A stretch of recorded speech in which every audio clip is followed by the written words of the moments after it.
हमारा नाम रीना साहा। हिंदी बोल पाती है? हिंदी बोल बुझता है, बोलते नहीं पड़ता है। हिंदी बूझ जाती है लेकिन बोल नहीं पाती है, समझ में आ जाता है हिंदी। ममता दीदी से संतुष्ट है? नहीं है, नहीं है। हम हलो कस्ता हाथुरी तारा है, इनकलाब जिंदाबाद है। अच्छा, इनकलाब जिंदाबाद है। हाँ, किंतु आमी मोदी का सरकार में सपोर्ट करता है, किंतु वोट में सिंगल वोट में कस्ता हाथुरी तारा में मरता है। आपका बात तो हमको समझ में नहीं आ रहा है। ও বুঝতে পারে না, তাহলে কি হবে? बंगाल আমি मार्च मासेर मार्च मांथेर दो तारीख में गुजरात जाता है। 22 दिन घूर के आया है। गुजरात में माने वेरी इम्पोर्टेंट फील्ड है। मतलब बोल रहे हैं गुजरात आप घूम करके आ गए हैं, गुजरात में विकास वगैरह हुआ है कि नहीं हुआ है? हाँ हाँ, विकास हुआ है, विकास हुआ है, माने स्वर्ग हुआ है। स्वर्ग बन गया है। हाँ, स्वर्ग बना गया। तो मोदी सरकार में ही तो करता है। अच्छा। काजे मोदी सरकार के हम सपोर्ट करता है এবং আমার ফ্রেন্ডসদেরকে বলता है যে মোदी सरकार के फूल में ভোট লাগাও। हाँ, কিন্তু हम नहीं पड़ता है, কারণ আমি ছোট্টবেলা থেকে কাস্তে হাতুড়ি তারাকে ইনকলাব জিন্দাবাদ। মুখ্যমন্ত্রী ছিল জ্যোতি বাবু, পারা যাবে না। কিন্তু আমার সাপোর্টার এই যে প্রাণকৃষ্ণ हाँ, हमें बोलता है যে তোমরা मोदी सरकार के वोट लगाओ। हाँ, पद्म फूल में वोट लगाओ, किंतु हम नहीं पड़ता है। हम समर्थन करता है, किंतु वोट देते नहीं पड़ता है।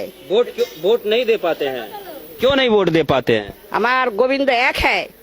अच्छा। हाँ, हिंदू धर्म। हाँ, गोविंद एक है, कृष्ण है। तो कृष्ण सारा आबार অন্য পথে जाता नहीं है, किंतु हम लेक्चर देता है ए मोदी सरकार के वोट लगाओ, मोदी सरकार के वोट लगाओ। भैया थोड़ा विस्तार से बताइए, ये दीदी जो बोल रही हैं क्या बोल रही हैं? ये बोल रहे हैं जो हम मोदी जी को सपोर्ट करता है, मगर हमने सीपीएम करता है, वो बोला है। अच्छा, मोदी जी को सपोर्ट कर रहे हैं लेकिन हाँ। सीपीएम को वोट देते हैं। हाँ, देते हैं, वो ऐसा बोल रहे क्यों? हैं, वो बोल।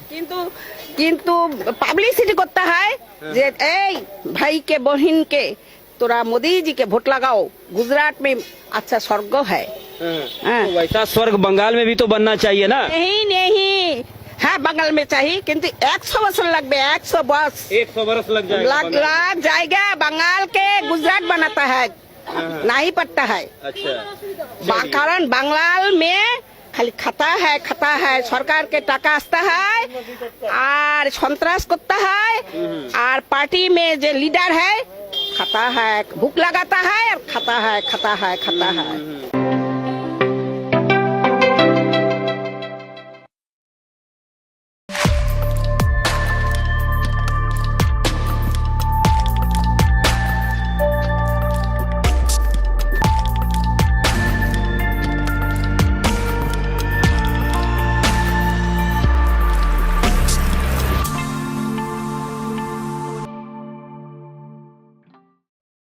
দেখলেন তো পশ্চিমবঙ্গের ঝান্ডু হামেরা কি করিচ্ছে, দল বেঁধে বিজেপিরে ভোট দিছে হাঙ্কেরে বামদের মতো আর কি।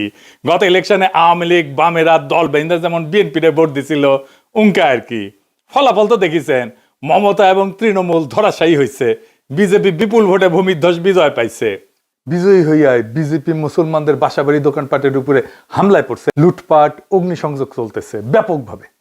পশ্চিমবঙ্গের বাঙ্গুরা বাংলাদেশে প্রগতিশীলতার নামে ধর্মনিরপেক্ষতার নামে হাসিনার ফ্যাসিবাদকে উলঙ্গভাবে সাপোর্ট দেওয়া গেছে।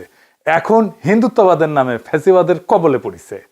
ফ্যাসিবাদের মজা কেমন 2 দিনে ভালো টের পাইছে, আরো পাবে।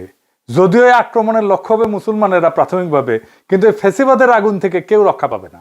যারা বিজেপিকে ভোট দিচ্ছে তারাও রক্ষা পাবে না। যারা নেতা হয়েছে বা মুখ্যমন্ত্রী হিসেবে যার নাম এসছে, এই যে শুভেন্দু অধিকারী, ওর মতো একজন মানুষ বাংলাদেশে জাতীয় নেতা হইতে পারবে না, আঞ্চলিক নেতা হইতে পারবে না। এইটা সাহেব দেখান, তার কিছু বক্তব্য দেখান, শোনান। মুসলমান ভোট দেয়নি, মুসলমান তার আসল লোকে হিজাব পরা মমতাকে ভোট দিয়েছে।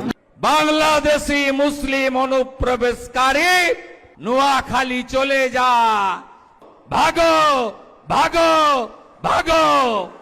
বিজেপি এপ্রিল মাসে আসবে, 550 কিলোমিটার বেড়া দেব, আর ডিপোর্ট করব।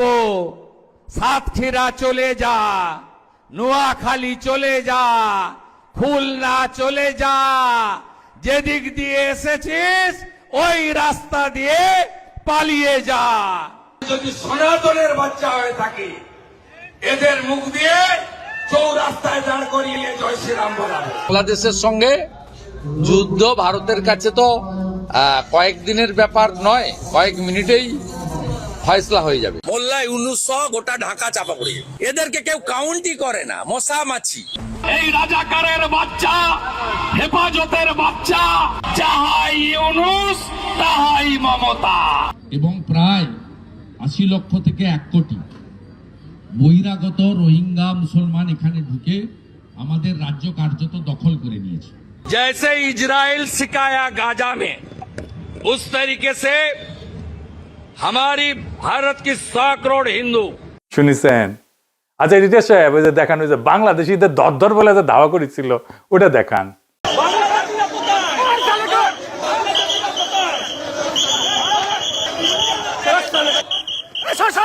सब बांग्लादेशी मुसलमान, सब बांग्लादेशी मुसलमान, मुसलमान हिंदू। जय श्री राम, जय श्री राम, जय श्री राम। দেখেছেন বাংলাদেশে কখনো এরকম মাল রাজনৈতিক নেতা হইতে পারবে? পারবে না। শিওর লিখে রাখতে পারেন, পশ্চিমবঙ্গের দাদারা আপনারা লিখে রাখেন, এরকম মাল বাংলাদেশে কোনোদিন রাজনৈতিক নেতা হইতে পারবে না। এই মাল তো মমতার ডাইন হাত ছিল শুভেন্দু অধিকারী। মানে শুভেন্দু অধিকারী পরে বিজেপি হয়েছে, 2016 সালে একটা দুর্নীতির মামলা এসে ফাইসে গেছিল, নারদা মামলা কয়, আমি আর ডিটেলসে গেলাম না। ওই মামলার পরে 2016 সালে মোদি শুভেন্দুরে নিয়ে মস্করা করেছিল স্টেজে বক্তৃতার মধ্যে। এটা যে দেখান, সেটা कैमरा के सामने कितना लाए हो? अच्छा लाओ लाओ, और ऐसे कुर्ते में रख देते हैं। टीवी पे देखा कि नहीं देखा आपने? और चेहरा कितना भोला भाला था, ऐसा लगता था ये तो रोज की आदत वाले लगते हैं। দেখেছেন কার কথা হচ্ছে? শুভেন্দুর কথা। এবার ওই যে বলি যে ভোলা বালা, ওই ভোলা বালাটা কে? ক্যামেরার সামনে ঘুষ নেওয়ার ভিডিওটা দেখান। You know I'm working.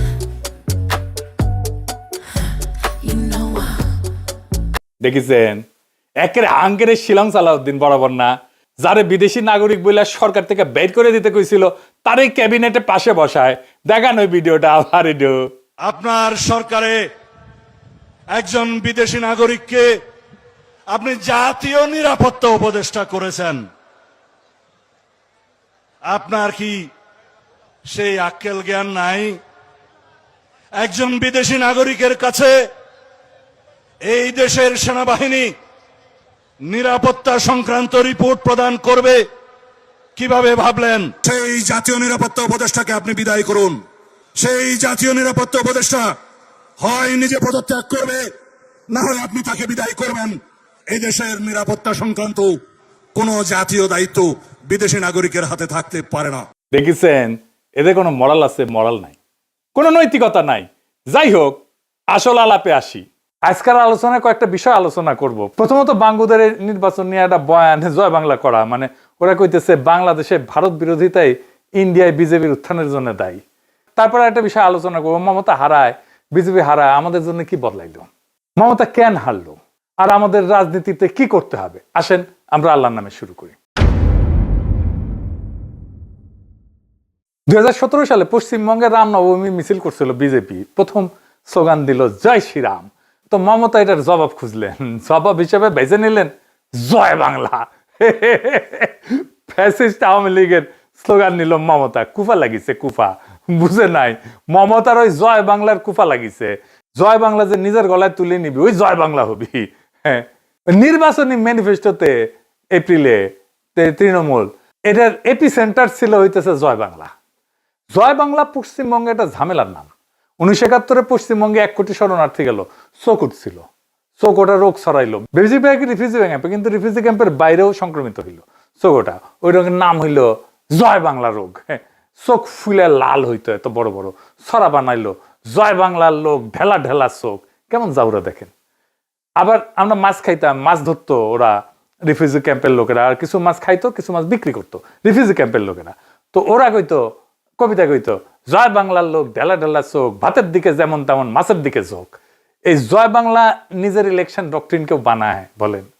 মানে মোদীকে ঠেকাইতে হবে, এটা তো মমতার এজেন্ডা ছিলটা। পশ্চিমবঙ্গের অ্যান্টি মোদি বলে যারা দাবি করে তারা জান লড়াই দিছে বিএনপিকে ঠেকানোর জন্য, দেয় নাই। 91 লক্ষ ভোটারকে বাদ দিছে নাকি SIR কইরা, সেটা নাকি মমতার হারানোর জন্য দায়ী কিনা সেটা পরে দেখা যাবে। প্রায় 91 লক্ষ ভোটার SIR এর মাধ্যমে বাদ পড়েছে। এরা সবাই মুসলিম ভোটার এবং স্বাভাবিকভাবেই এই মানে ভোটটা তৃণমূল কংগ্রেসের বেশি হওয়ার কথা ছিল এবং সে কারণে, এবং এটা কিন্তু মোট ভোটারের 12%, এটাও মাথায় রাখা দরকার। অর্থাৎ 12% ভোটার এই নির্বাচনে ভোট দিতে পারেনি যারা তৃণমূলের ভোটটা পেতে পারত। কিন্তু এটা বড় সংখ্যা, কিন্তু মোট ভোটার হয়েছে 7,66,00,000, তার মধ্যে 12% ভোটার বাদ। আপনি চিন্তা করেন, বাংলাদেশে 12% ভোটার বাদ দিচ্ছেন, আগুন লেগে যাবে। ইলেকশন হইতে দিত, নির্বাচন কমিশন তুলে নিয়ে বুড়ি গঙ্গায় ফেলায় দিত, ইলেকশনই হইতো না। বাংলাদেশ হইলে কোনো প্রতিবাদ নাই পশ্চিমবঙ্গে, পশ্চিমবঙ্গকে ওন করেনি তোরা কেউ, সেজন্য ডিফেন্ড করতে পারে না। আমরা ওন করি বাংলাদেশকে, যাই হোক ভালো খারাপ মন্দ যাই হোক আমরা ওন করি, প্রত্যেকে জান লড়াই ডিফেন্ড করি দেশকে। আমরা ডিফেন্ড করি আমার পলিটিক্যাল রাইট রে, জানের মায়া করি না, আর গুলি বন্দুক লাঠিরে ভয় করি না। এই যে পশ্চিমবঙ্গের হিন্দুত্ববাদী ফ্যাসিস্টের হাতে পড়লো, অনেকদিন থাপ খেতে হবে। আমি এতে মোটে ব্যথিত না। পশ্চিমবঙ্গ যে আমাদের মানুষ মনে করে না, কোনোদিন আমাদের সাথে পলিটিক্যালি এনগেজ হয়নি, সে CPM হোক, কংগ্রেস হোক, বিজেপি হোক, কেউ বাংলাদেশকে বন্ধু বলে মনে করে না। আমাদের টুরিস্ট না গেলে কলকাতায় অনেকে পেটের ভাত জুটবে না, অথচ কি বিভৎস বাংলাদেশ ঘৃণা, বাংলাদেশের সাধারণ মানুষকে ঘৃণা, ইসলাম ধর্মকে ঘৃণা। আমরা অশোকনগরে পাড়ায় পাড়ায় মোড়ে মোড়ে সব মন্দির করা শুরু করে দিয়েছি। তোমরা যারা বিজেপির সেনা আছো সবাই শুরু করে দাও মন্দির করা, কোনো মসজিদ থাকবে না, সব মন্দির। হিন্দু শক্তি জয় হয়েছে, সব মন্দির। সবাই বলো জয় শ্রীরাম, জয় শ্রীরাম, জয় শ্রীরাম। বাংলাদেশ তাদের কাছে সবসময় হারানো জমিদারি, বাংলাদেশের সংখ্যাগরিষ্ঠ মানুষের ধর্ম তাদের কাছে ঘৃণার। তো এই পশ্চিমবঙ্গ মরল নাকি ঠাপ খেললো তাতে আমাদের কি?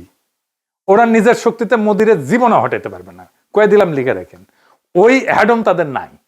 আমাদের সাথে একটা পলিটিক্যাল অ্যালায়েন্স থাকলে পারতো, কারণ আমরাই একমাত্র শক্তি পৃথিবীতে, আধুনিক দুনিয়াতে যারা ফ্যাসিবাদকে পরাজিত করছি রাস্তার লড়াই কইরা। আমাদেরই অভিজ্ঞতা আছে, অন্তত আমাদের লড়াইয়ের অভিজ্ঞতা তাদের কাজে লাগতো, সাহায্য করতে পারতাম। কিন্তু ওরা তো করবে না, ওরা কখনো একটা দেশ হয়ে উঠতে পারেনি। কেন পারেনি জানেন? আসেন সেটা আলাপ করি। পশ্চিমবঙ্গের কোনো রক্তাক্ত ইতিহাস নাই। পশ্চিমবঙ্গ 1947-এর পরে প্রায় 80 বছর গেছে, তার ইতিহাসে কোনো রক্তাক্ত গণ আন্দোলন নাই, কোনো ভাষার জন্য লড়াই নাই, রাষ্ট্রের জন্য লড়াই নাই, রক্ত দেওয়া নাই, স্বাধীনতার জন্য যুদ্ধ হয় নাই, কোনো স্বৈরাচারের বিরুদ্ধে রাস্তায় শহীদ হয় নাই, বিপ্লব নাই, গণ অভ্যুত্থান নাই, গণভবন দখল নাই, সংসদ ভবন দখল নাই, প্রাইম মিনিস্টারের হেলিকপ্টারে তুলে তারায়নি নাই, বন্দুকের সামনে দাঁড়ায় অকাতরে জীবন দেওয়ার কোনো ইতিহাস নাই। আবু সাইদের মতো কোনো ছবি নাই তাদের হাতে, কোনো জুলাই নাই। তাদের ইতিহাসে মীর মুগ্ধরা জন্মায় না। নকশালবাড়ি ছিল তারা কইবে, কিন্তু সেটা ছিল একটা এলিট ভ্যানগার্ডিস্ট মুভমেন্ট, গণ অভ্যুত্থান না। সিঙ্গুরনন্দীগ্রামে হয়েছে লড়াই, হয়েছে, এটা লোকাল রেজিস্ট্যান্স। আমাদের এরকম প্রত্যেক দিনই হয়, পানি নেওয়া হয়, সার নেওয়া হয়, প্রত্যেক দিনই হয় উঙ্কা লড়াই। বাংলাদেশ পুরাই উল্টা। 52, 69, 71, 75, 90, 24 এটা আধুনিক কালের কথা। তার আগে দেখেন সেই ইসা খাতিকা, হাজী শরীয়তুল্লাহ, তিতুমির, প্রত্যেকটাতে রক্ত, প্রত্যেকটাতে জনগণের সাথে রাষ্ট্রের সরাসরি কনফ্রন্টেশন, প্রত্যেকটা জনগণ নিজের শক্তির অভিজ্ঞতা পাইছে। আমি আপনাদেরকে শক্তির অভিজ্ঞতা আমাদেরকে কোথায় নিয়ে গেছে, আমাদের চেতনাকে, এটা আমি আপনাদের একটা প্রমাণ করে দেখাই দিই একটা ছবি দিয়া। আমি আপনাদের কয়টা ছবি দেখাই। এটা 1954 সালে যুক্তফ্রন্ট সরকার বরখাস্ত হইল, আদমজি জুট মিলে বাঙালি বিহারি দাঙ্গা হইল, বিরাট দাঙ্গা, সারা দেশে অস্থিরতা, সরাসরি কেন্দ্রের শাসন শুরু হইল। মার্শাল না, কিন্তু ধরেন জরুরি অবস্থার মতোই আর কি। ঢাকায় দাঙ্গার সম্ভাবনা, সবার মনে শঙ্কা। ঢাকার সবচেয়ে গুরুত্বপূর্ণ এলাকায় পাহারা দিতেছে কয়জন গুলিস্তান, এইটা সাহেব দেখান কয়জন আর্মি, 1, 2, 3, 4, 5 জন, তাই তো? তখন ধরেন পূর্ব পাকিস্তানের জনসংখ্যা ছিল 4.5 কোটি, এখন 18 কোটি, তার মানে 4 গুণ সেই টাইমের চাইতে। তাইলে সেই টাইমের চাইতে তো এখন একটা দাঙ্গা পরিস্থিতিতে সবচেয়ে ঢাকার গুরুত্বপূর্ণ এলাকা 5.5 20 জন আর্মি দিয়ে ঠান্ডা রাখতে পারার কথা, তাই না? পারবে না। ওইখানে 100 আর্মি দিলেও পারবে না ঠান্ডা করতে, উল্টা ওদের অস্ত্রগুলা খোয়া যাবে। এটা বাংলাদেশ। বাংলাদেশ এই জার্নির মধ্যে দিয়ে গেছে। পশ্চিমবঙ্গে আপনি পারবেন ওই 5 জন আর্মি দিয়ে ঠান্ডা করে রাখতে একটা এলাকা। আমাদের এই অভিজ্ঞতা একটা নির্দিষ্ট জিনিস তৈরি করে, ভূখণ্ডের প্রতি ওনারশিপের বোধ। এই দেশ আমার, কারণ আমি এই দেশের জন্য রক্ত দিছি, আমি জানি আমার সঙ্গীরা রক্ত দিছে, আমার সন্তানেরা রক্ত দিছে। এই বোধই ভূখণ্ডকে রক্ষার তাগিদ তৈরি করে। আক্রমণ এসে কে রুখে দাঁড়াবে? এই প্রশ্নের উত্তর জনগণের শরীরে লেখা থাকে, বলে দিতে হয় না কাউকে। পশ্চিমবঙ্গে জনগণের শরীরে প্রশ্ন নাই, উত্তরও নাই, কারণ এই প্রশ্নটাই কখনো তৈরি হয়নি। পার্টিশন তাদের রাজ্য দিছে, একটা ভৌগোলিক প্রশাসনিক ইউনিট দিছে, ভারতের 28টা রাজ্যের একটা, বাংলাদেশের জনগণকে একটা দেশ দিছে, তাও যুদ্ধ করতে হয়েছে। আমাদের পলিটিক্যাল এক্সিস্টেন্সিয়াল এন্টিটি দিছে, যার জন্য তারা মরছে। এই তফাৎ কিন্তু সাংবিধানিক না, এটা অস্তিত্বগত তফাৎ। ফলে 91 লক্ষ ভোটার এসে ওদেরকে গায়েব করে দিল, ওদের SIR এসে কেটে দিল, কোনো রাস্তায় গণপ্রতিরোধ হইল না। কারণ ভোটাধিকার তো তাদের কাছে রক্ত দিয়ে অর্জিত জিনিস না, ওটা সাংবিধানিক উপহার। ওটা হারানো গেলে আদালতে মামলা করা যায়, রাস্তায় লড়াই করতে হবে, এই বোধটাই ওদের জাগে না। বাংলাদেশের জনগণ 5ই আগস্টে গণভবন দখল করছে, পশ্চিমবঙ্গের জনগণ জীবনের রাজভবন অভিমুখে পদযাত্রা করতে হবে, হাঁটতে হবে, ওটা কোনোদিন মাথায় চিন্তা করছে? ওটা দখল করা তো দূরের কথা, দখল করা দূরের কথা, ওদের মাথায় নাই। দরকার হলে আমি রাজভবন দখল করব, গণভবন দখল করব। বাংলাদেশের মানুষ তার সার্বভৌম অধিকার রাজপথে ক্লেম করে, ওরা কোনোদিন ক্লেম করে নাই। প্রতিষ্ঠিত করে বাংলাদেশের মানুষ তার সার্বভৌম অধিকার রাজপথে, ওরা কোনোদিন করে নাই। জনতার সাথে এই লড়াইকে পালাইতে হয়, এই কারণে পশ্চিমবঙ্গ বিজেপিকে রুখতে পারে না। আর এই থাকা না থাকার ভোটটাই তাদের পরাজয়ের কারণ। আর এই ওনারশিপটা বিজেপি কিছুটা হইলেও তৈরি করতে পারছিল। কেমনে বুঝে দেখি। 3টা শব্দ তাদের ডক্ট্রিন। এইটা শুভেন্দু অধিকারের governance doctrine. Detect, delete, deport. শনাক্ত করো, মুছে দাও, বের করে দাও। এটা ক্যাম্পেইনের স্লোগান না, এটা ছিল নির্বাচনের আগে ঘোষণা করা ডক্ট্রিন। আমি ইলেকশনের আগে এনসিপি জামাতকে বলছিলাম আমরাই বাংলাদেশ, এই ডক্ট্রিন অ্যাডাপ্ট করতে, করে নাই। হ্যাঁ, বিজেপির এই ডক্ট্রিনের সবচেয়ে ইন্টারেস্টিং মুহূর্তটা শুভেন্দুই কইছিল 1 বছর আগে, 2025 ফেব্রুয়ারিতে বলছিল জয় বাংলা ভারতের স্লোগান না, এটা বাংলাদেশের স্লোগান। বাংলাদেশের স্লোগান ভারতে চলবে না। জয় বাংলা যে বাংলাদেশের স্লোগান, এটা তো পশ্চিমবঙ্গের কালেকটিভ মেমোরিতে আছে। মমতা নিজেই আইডেন্টিফাই করে দিল নিজেকে বাংলাদেশের সাথে, ফ্যাটাল মিস্টেক। সেজন্য মমতাকে বাংলাদেশে পাঠিয়ে দিতে চায়। হ্যাঁ, আসেন, পাঠিয়ে দেন, অসুবিধা নাই, আমাদেরই তো লোক। মমতার পূর্বপুরুষ নাকি কুমিল্লা না ওই দিককার বাসিন্দা ছিল। যাই হোক, জয় বাংলা ধার করেছিল মমতার শেষ অস্ত্র, তার ম্যানিফেস্টোর এপিসেন্টার। শুভেন্দু সেই অস্ত্রটাকে অপরাধের আইডেন্টিটি বানায় দিছে। জয় বাংলা মানে বাংলাদেশের স্লোগান, বাংলাদেশের স্লোগান মানে বহিরাগত, বহিরাগত মানে অনুপ্রবেশকারী, অনুপ্রবেশকারীকে ডিটেক্ট করো, ডিলিট করো, ডিপোর্ট করো। মমতার চুরি করা স্লোগান, যেটা দিয়ে বিজেপিকে ঘায়ল করতে চেয়েছে, সেই স্লোগানের ভেতরে শুভেন্দু একটা বহিরাগত স্ট্যাম্প মেরে দিল। হ্যাঁ, ছাপ্পা মেরে দিল।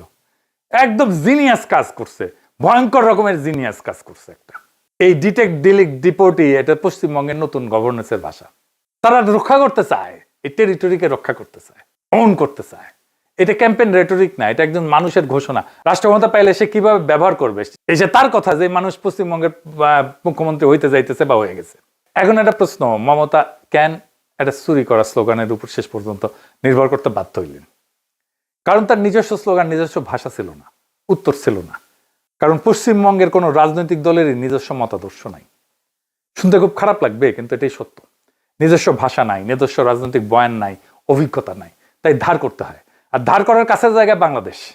কিন্তু বাংলাদেশকে তারা দেখছে একটা বিশেষ চশমা দিয়া, আওয়ামী লীগের চশমা দিয়া। পশ্চিমবঙ্গের সব নন বিজেপি দল, এমনকি বিজেপিও, কংগ্রেস, সিপিএম, তৃণমূল, যাই হোক, আলাদা আলাদা ঘটনার রাজনীতি করে এরা, কিন্তু 3টা একই চশমা পরে বাংলাদেশকে দেখে।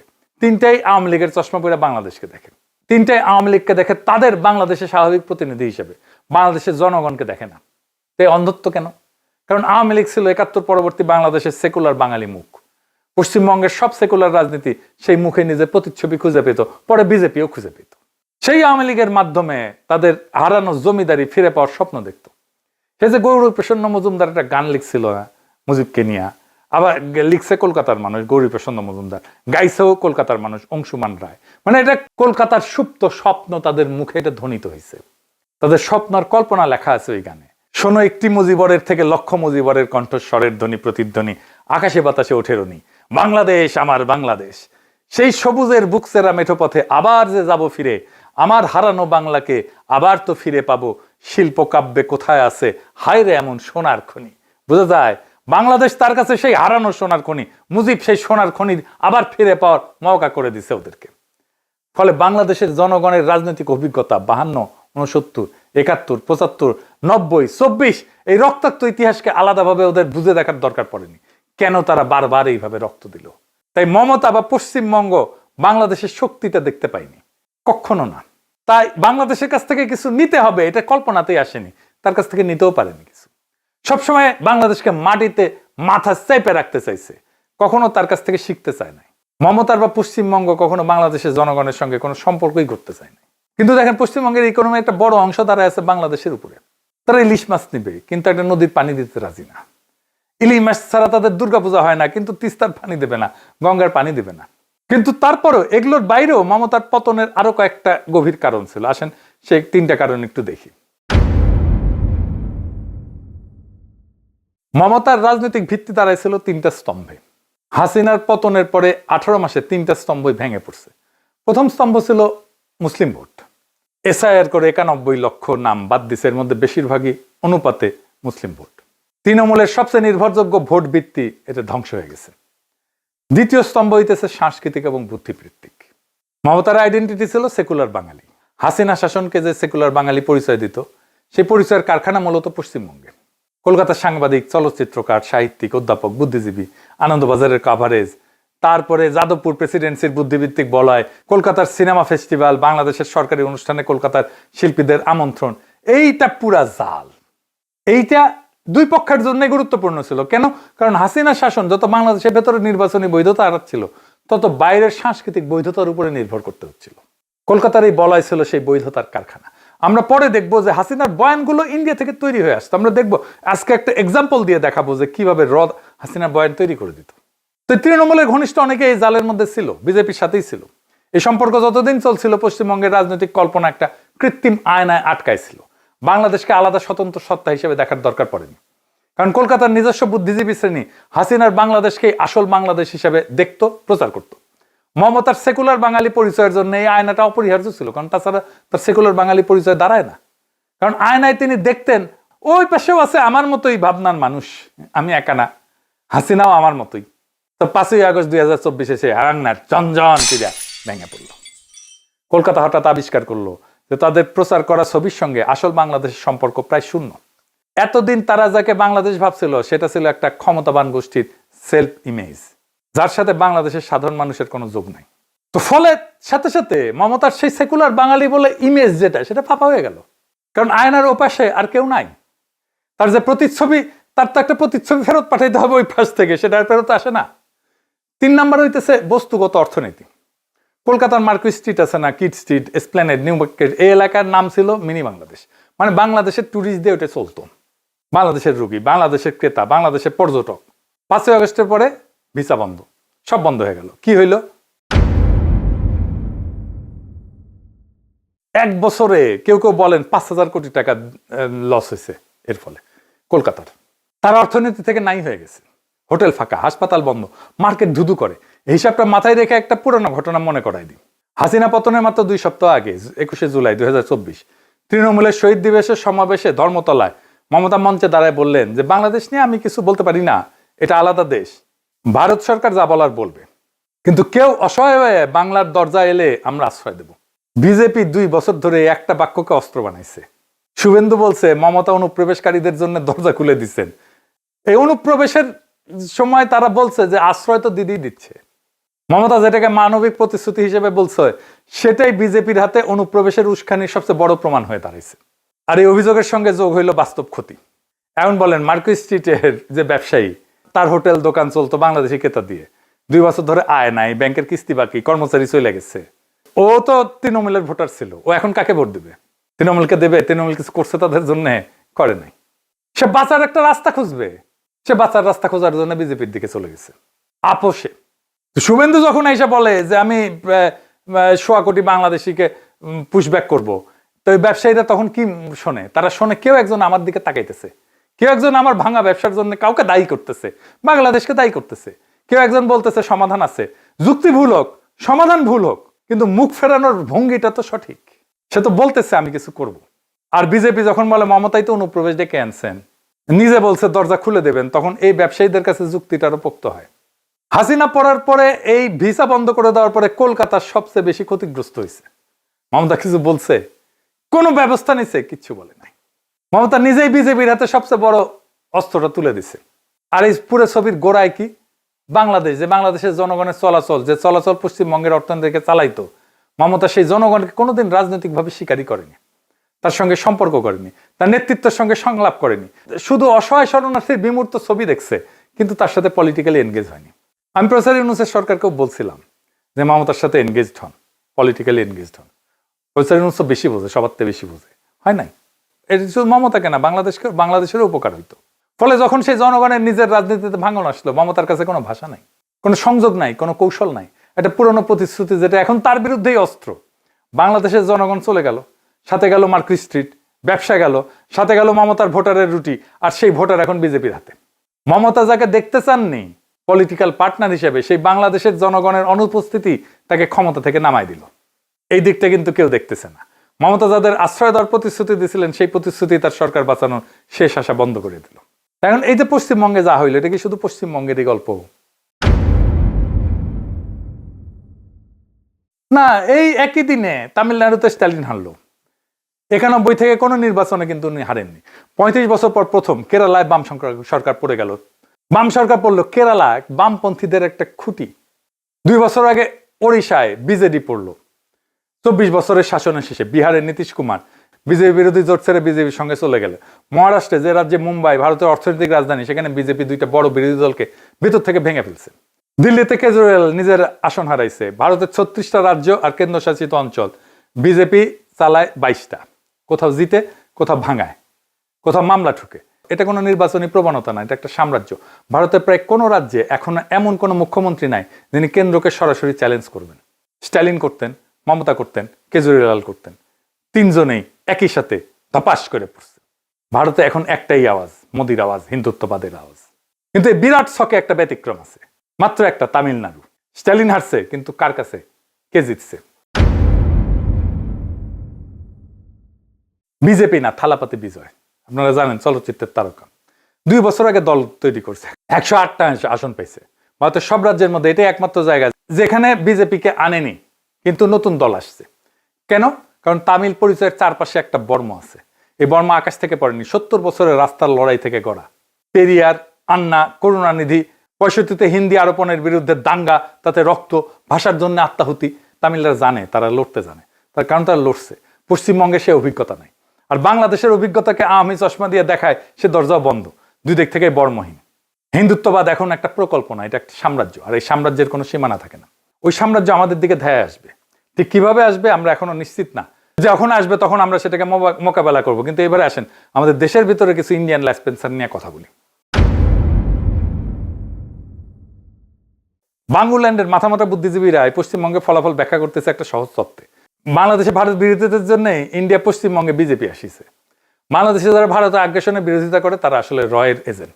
শফিল আলম প্রধান নাকি ইন্ডিয়ান এজেন্ট, এটা বিএনপির লোকেরাই বলে। এখন কয় এটা সবাই জানতো যে সে ইন্ডিয়ান এজেন্ট। তো আমি জিজ্ঞাসিলাম, তাইলে একজন ইন্ডিয়ান এজেন্টের খালেদা জিয়া যাই না শুনে জোট সঙ্গী কেন বানাইছিল?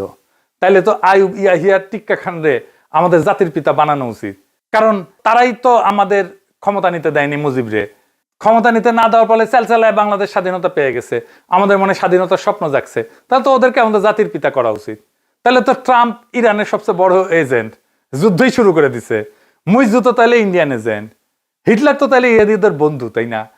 বাংলাদেশে ভারতীয় আগ্রাসন নিয়ে কিছু কথা কওয়া যাবে না, কইলেই আপনি ইন্ডিয়ান এজেন্ট। আমার প্রথমে রয়ের এজেন্ট কইছিল এই জানু মোহাম্মদ। তো জানু মোহাম্মদ যে মার্কিন সাম্রাজ্যবাদ ধ্বংস হোক নিপাত যাক কয়, তার মানে কি সে মার্কিনদের দালাল? হ্যাঁ, তো এখন যদি বাংলাদেশে ভারত বিরোধিতার জন্য যদি বিজেপি চলে আসে ইন্ডিয়ায়, তাহলে ইন্ডিয়ারে প্রেম দিক, প্রেম প্রচুর প্রেম দিক, তাহলে বিজেপি ক্ষমতার থেকে পড়ে যাবে। তাই তো হওয়া উচিত লজিকে, তাই না? এগুলো হয়েছে বুদ্ধিজীবী, বেকুব। এরাই কয় হাসিনারে আমেরিকা ফেলাইছে, মুজিবের সিআইএ খুন করেছে। জানো, বাংলাদেশের মানুষের কোনো এজেন্সি নাই। কিন্তু ইন্ডিয়ান আর্মি আইসা পাকিস্তান আর্মিরে পরাজিত করলে ওটা নিজের শক্তি, আরে নিজের গব্য গৌরব। হ্যাঁ, আওয়ামী লীগ ইন্ডিয়ান এজেন্ট হয় না। এই যে বাংলাদেশে ভারত বিরোধিতা আর সোকল্ড হিন্দু নির্যাতনের কারণে বিজেপি জিতেছে, এটা তো ইন্ডিয়ার রয়ের ক্যাম্পেইন। এই যে দেখেন লিখেছে দীপ হালদার, পাক্কা রয়ের লোক, একই কথা লিখেছে। বাঙ্গুরা যেটা কইতেছে একই কথা লিখেছে। এখন আমার ক্ষুদ্র ভ্রাতার ভগিনীরা কবে আপনি খালি দেখেন, আমি বেনে বেনে করছি না। এই দীপ হালদারের কাজই হইতেছে বাংলাদেশে কিভাবে ইসলাম পন্থার জঙ্গিবাদের উত্থান হইতেছে তা দিয়ে ন্যারেটিভ বানানো। এই যে বইটা দেখেন ইনশাল্লাহ বাংলাদেশ, কিসের উপরে লেখা জানেন? জুলাই বিপ্লবের উপরে লেখা। 300 পৃষ্ঠার বই লেখা ফেলিছে জুলাই বিপ্লবের পরে। জুলাই বিপ্লবের পরে ইসলাম পন্থার উত্থান ঘটেছে এইটা প্রমাণ করার জন্য। এটা তার বইয়ের প্রতিপাদ্য। আমার নাম আছে কিনা জানি না, বইয়ের মধ্যে পড়া হয় না, বইটা অর্ডার দিছে, আসুক দেখুন। দেখেন আমরা বই লিখতে পারিনি, জুলাই বিপ্লবের উপর ওরা লিখে ফেলছে, উল্টা লিখছে। এই হইতেছে আমাদের ক্যাপাসিটি, আর হইতেছে ওদের ক্যাপাসিটি। জুলাই বিপ্লবের পরে বাংলাদেশে ইসলাম পন্থার উত্থান ঘটছে, এটা ওর ন্যারেটিভ, এটাই নিয়ে আসছে বাঙ্গুরা। দেখেন ওই বইয়ের রিভিউ দেখেন বিবেকানন্দ ফাউন্ডেশনের সাইটে। বিবেকানন্দ ফাউন্ডেশনের প্রতিষ্ঠাতাকে জানেন? অজিত ডোভাল, বুঝেছেন? অজিত ডোভাল হচ্ছে রয়ের চিফ। এবার মিলিল খাপে খাপ মমতাজের বাপ। এবার এই ব্রাত্য রাইসুরে বলেন যে রয়ের ন্যারেটিভ তোমার মুখে কেন? টাকা ঢুকা কিছু দিচ্ছে নাকি মাগনা বেকার খাটিচ্ছ? এবার আসেন দেখি বাংলাদেশে কি হইতে পারে। প্রথম কথা, পশ্চিমবঙ্গ আমাদের মিত্র না, শত্রু না, ওরা ইররিলেভেন্ট, অপ্রাসঙ্গিক। যা চলতেছে চলুক। ভারতের সেকুলার প্রকল্প শেষ, কংগ্রেস শেষ, বাম শেষ, দ্রাবিড় শেষ, আঞ্চলিক দল শেষ। আরএসএস বিজেপির বিরুদ্ধে ভারতের ভেতরে কোনো কার্যকর প্রতিরোধ নাই। মানে সাউথ এশিয়াতে হিন্দুত্ববাদী ফ্যাসিজমের বিরুদ্ধে একমাত্র প্রতিরোধের শক্তি এখন বাংলাদেশ। আমরা, হ্যাঁ আমরা, আমাদেরকে নিজের ডক্ট্রিন নিজেকে বানাইতে হবে। শুভেন্দুর যেমন একটা ডক্ট্রিন আছে আমাদের বিরুদ্ধে বানানো, ডিটেক্ট, ডিলিট, ডিপোর্ট, আমাদেরও একটা ডক্ট্রিন লাগবে। আওয়ামী লীগের অপারেটিভ, রয়ের এজেন্ট, কলকাতার বুদ্ধিভিত্তিক দালাল, সেকুলার বাঙালির নামে বাংলাদেশের সার্বভৌমত্ব ক্ষয় করা সমস্ত শক্তির বিরুদ্ধে আমাদের বাংলাদেশ ভূখণ্ড থেকে, বাংলাদেশের রাজনীতি থেকে একটা নতুন ন্যারেটিভ, নতুন ডক্ট্রিন লাগবে। বাংলাদেশের কল্পনা থেকে নতুন ডক্ট্রিন লাগবে। আমাদের নিজের অর্থনীতি নিজেদের চালাইতে হবে। কলকাতার চিকিৎসা না, ব্যাংকক, সিঙ্গাপুর, কুয়ালালামপুর। কলকাতার শপিং না, দুবাই, ইস্তাম্বুল, কুনমিংয়ে যাবো দরকার হইলে। কলকাতার বিনোদন না, নিজের ইন্ডাস্ট্রি বানাবো। মার্কুইস স্ট্রিট ভাঙছে, সেটা আমাদের সমস্যা না, ওটা মমতার সমস্যা ছিল, এখন শুভেন্দুর সমস্যা। আমাদের কাজ আমাদের 18 কোটি মানুষের অর্থনীতি থেকে, কলকাতা নির্ভরতা থেকে বাইর করে আনা। নিজের সার্বভৌমত্বকে নিজেকে রক্ষা করতে হবে। ভারত যদি হিন্দুত্ববাদী রাষ্ট্র হয় ওটা ওদের সমস্যা, আমাদের সমস্যা হবে যদি আমরা নিজেদেরকে রক্ষা না করি। সীমান্তে বিএসএফ এর গুলিতে কিশোর যদি মরে সেই হিসাব আমরা রাখবো। তিস্তার পানি আটকে রাখা যদি হয় সেই হিসাব আমরা রাখবো। যদি গঙ্গার পানি আটকে রাখা হয় সেই হিসাব আমরা রাখবো।